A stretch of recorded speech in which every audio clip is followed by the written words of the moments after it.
This is my first ever Hootenanny. Has anybody been to a Hootenanny before? I wish I could see if you hold your hands up, because I can't see anything. I first became aware of the word Hootenanny when I became a big fan of Woody Guthrie, and I was reading these books about Woody Guthrie, and on Sunday afternoons, Woody Guthrie and Leadbelly and Brownie McGee and Pete Seeger would meet up in a flat in New York, and they would just play music that they enjoyed. And I thought, what a lovely word to describe that camaraderie in music that these folk musicians had. And it's been a real pleasure to be part of that in the first half of this wonderful event. And I want to say straight away, thanks to Katherine and everyone who's been involved in doing it. And in fact, one of the best parts of working on the Polly Button project for the last 5 years or so has been meeting and working with some very knowledgeable, talented and creative people, whether they be local historians, book designers, illustrators or web designers, for example. But a group that I wouldn't have anticipated at all when I started the project about 5 years ago, would be musicians. I first had contact from Katherine a couple of years ago when she approached me via Facebook, as she'd mentioned, to see if there might be some scope for a song or two from the story of Polly Button that I was writing at the time. Katherine, being the wonderfully creative and skillful songwriter that she is, saw the same importance and scope of Polly Button's story that I had seen. I've been moved by the eloquence and the insight of Katherine's songs. I've been fortunate to see Katherine, Anya and Ginny perform some of these songs already in a variety of locations, ranging from in an alleyway in Abbey Green, in Abbey Street by the Co-op, at Astley Castle, a bit more upmarket obviously, and on the site where Polly Button's house once stood, which is now a block of 3 shops, one of which is Zoe's Zen of Essence salon. And Zoe's in the audience, and I want to say thank you very much to Zoe for supporting the project so brilliantly since you came on board. So my role this afternoon is to give you some historical or narrative insight into the background to each of the 4 songs from Katherine's forthcoming brilliant work, the folk opera, also called The Undoing of Polly Button.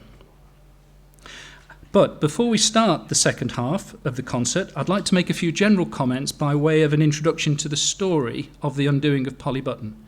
A lot in the audience may know about the story from what they've heard, or they've been great and supported the project by buying a book and reading it. Now, my interest in Polly Button started many years ago with my wife, Tina, who is a direct descendant of Polly Button. Now, Polly Button's story, if you think about it, has persisted in the local folklore for almost 200 years, aided, no doubt, by this rather memorable but really ghastly skipping rhyme. Johnny Danks, he played his pranks upon poor Polly Button. He drew his knife to please his wife and cut her up like mutton. That is the story in 4 lines. Polly Button's undoing began when the father of Polly Button's first child refused to marry her and wanted nothing to do with his daughter. The rest of her life became one of an almost unbelievably tragic sequence of events in what would appear to have been a series of transient relationships with men, such that between 1814 and 1829 she bore 4 more children, all of whom had different fathers. It was John Danks, the father of her 5th child, Jane, who attacked and murdered Polly Button in a barn near Abbey Green in Nuneaton, when she was heavily pregnant, probably about 8 months, with what would have been Danks's 2nd child with her. Polly was not even allowed to rest in peace. Her reputation was trashed in newspaper reporting of the time. She was, quote, a victim of her own gross immorality, and her children were the fruit of an almost indiscriminate intercourse. The press made no reference at all to the fact that there had been a calamitous collapse in Nuneaton's fortunes since 1815, and that had resulted in savage depressions, widespread unemployment, poverty, starvation, soup kitchens, and destitution. And I deal with those facts and those issues in more detail in the book. She was faced with awful decisions. She had 5 hungry children, and she needed to make some decisions about how she could provide for her young family. Suffice to say that there were many women in her predicament that were forced to make similar choices. And talking of children, as part of my project, I researched what happened to her children and then became fascinated by the idea of seeing if I could trace as many present-day descendants of Polly Button as I could. I mean, I had one to start off with, that was Tina, so at least I had one to start with. Some 5 years later, after a fair bit of sort of genealogical research, I've been able to trace more than 2,000 descendants of Polly Button, of which more than 1,000 of those that I've traced are living descendants.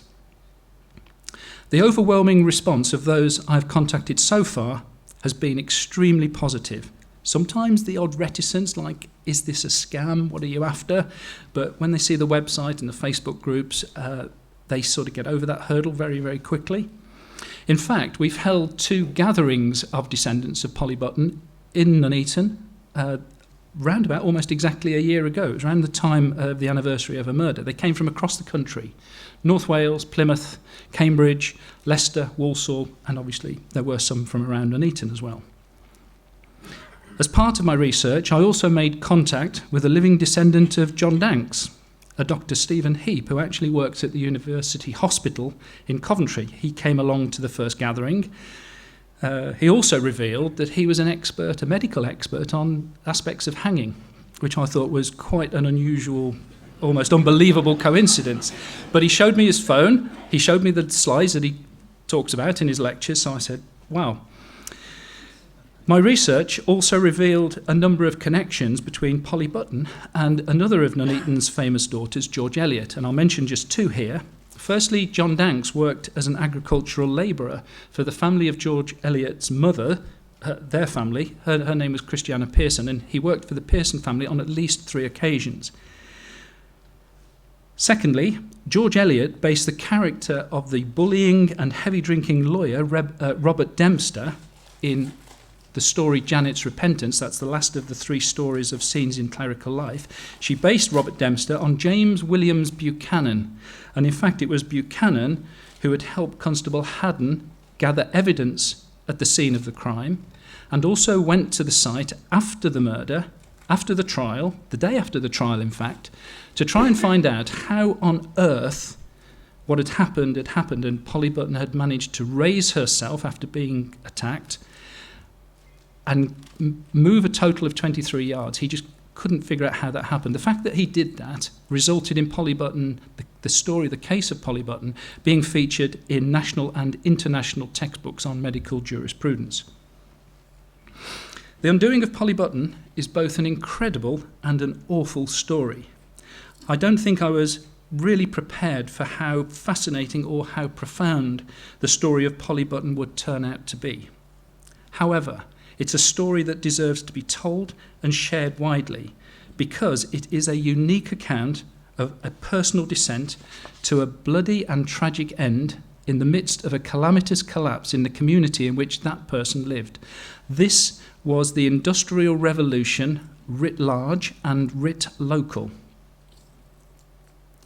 Now, before we move on to the 4 songs that are being previewed this afternoon, I'd encourage you to make the most of the exhibitions that are there. Mark Palmer, we all know how good Nuneaton memories are. He's taken time and effort, so go and have a look at those amazing photos.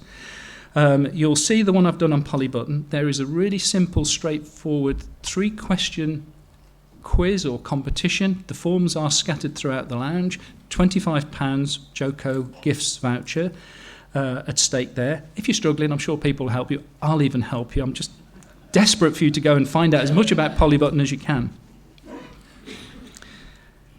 And if you haven't got your copy of The Undoing of Polly Button yet, and an obvious question here from me is, why not? We are selling them cash or card, and I'll be pleased to sign them. After this, after the second half of the concert, I'm sure the bar will remain open for a while. It would be really nice if you have time and you wish to stay. I'd love to talk to you about Polly Button. I'd love to talk to you about your feedback on this event as well.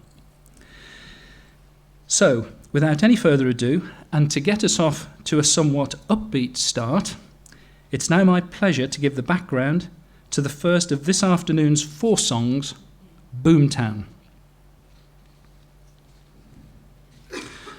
The song Boomtown is about how wonderful it must have been living in dynamic and bustling Nuneaton as the ribbon trade really took off towards the end of the 18th century and the early part of the 19th century, and particularly around the time of the Napoleonic Wars. Silk weaving in England had spread from its origins in Spitalfields and Bethnal Green in London into various provincial towns, of which Coventry was one. Coventry, like other cities that adopted the silk trade, had an earlier manufacturing base for woven goods, which provided for the progression to general silk weaving and ultimately ribbon weaving. The woolen cloth trade in Coventry had been in general decline since the 16th century, so the expansion into silk and making ribbons provided much needed employment. The trade then appears to have spread more widely to Bedworth, moving away from Bedworth to Nuneaton and then into the villages around. Major silk ribbon weaving establishments were set up in Coventry by French Huguenot refugees and others. They became wealthy in the process and were known by the locals as the Great Masters.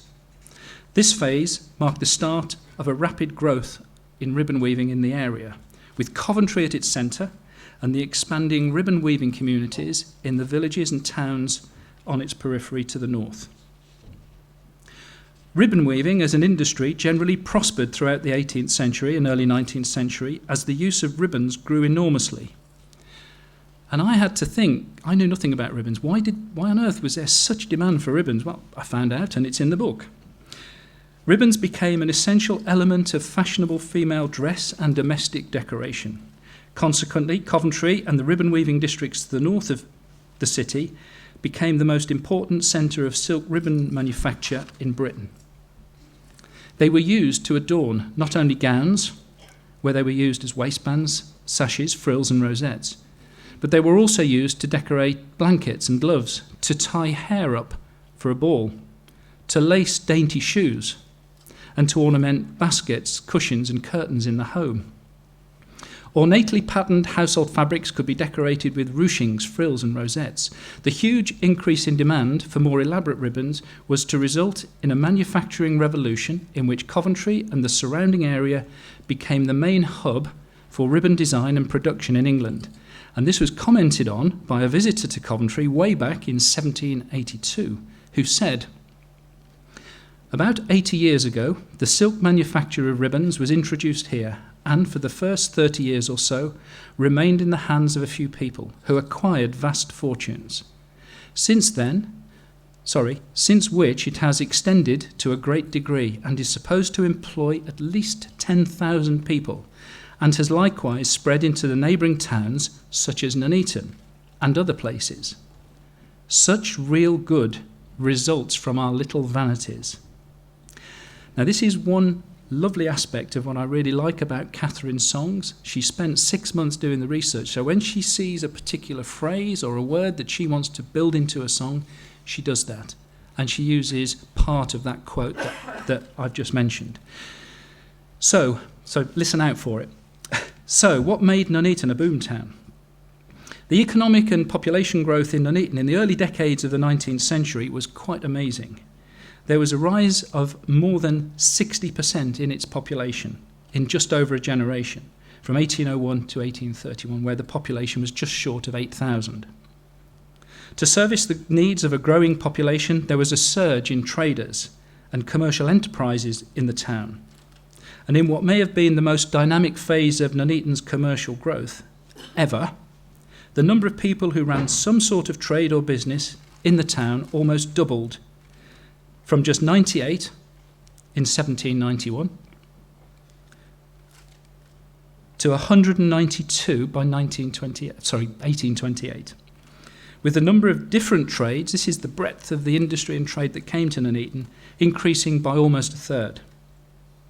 The principal focus of the expansion and development of the town was along Abbey Street, such that by 1828 there were almost 90 trades and commercial premises located on that street, by far the largest proportion in the town.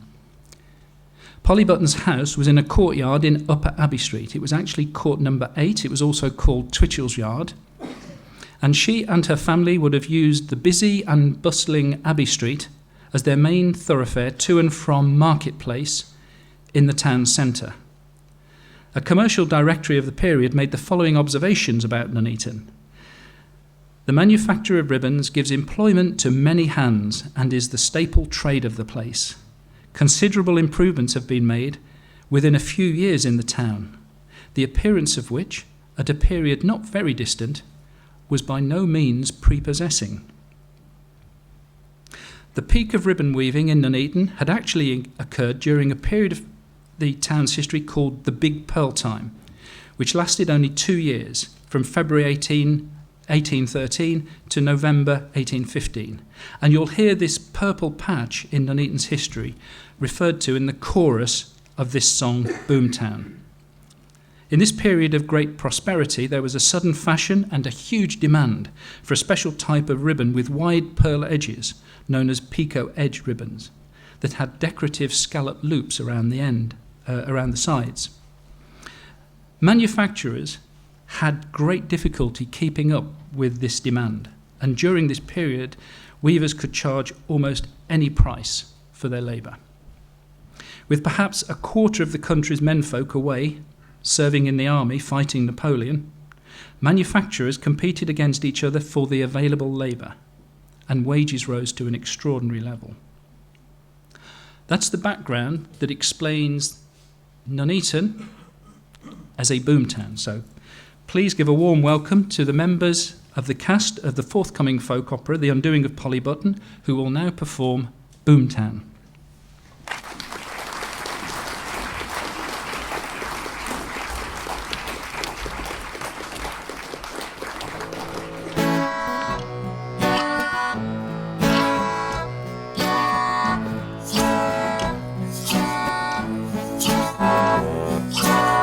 It's the early 1800s and the wheels are spinning round. All power to the hand looms in a little market town. Every house has a window and it's as big as can be. Sun shining on the hand looms, sun shining on the likes of you and me. We're living in a boom town, big old time boom town. So lovely in a boom town, come on down and see. It's a version of the ladies, for endless sashes and frills. There's money in the ribbons, and there's a prize for every skill. So the master merchants grow thunder around the waist, and 3,000 weavers keep your heart beating in the marketplace. We're living in a boom town, big doors like boom town, so happy in a boom town, come and join us. We're living in a boom town, big doors like boom town, so happy in a boom town, come and show your face.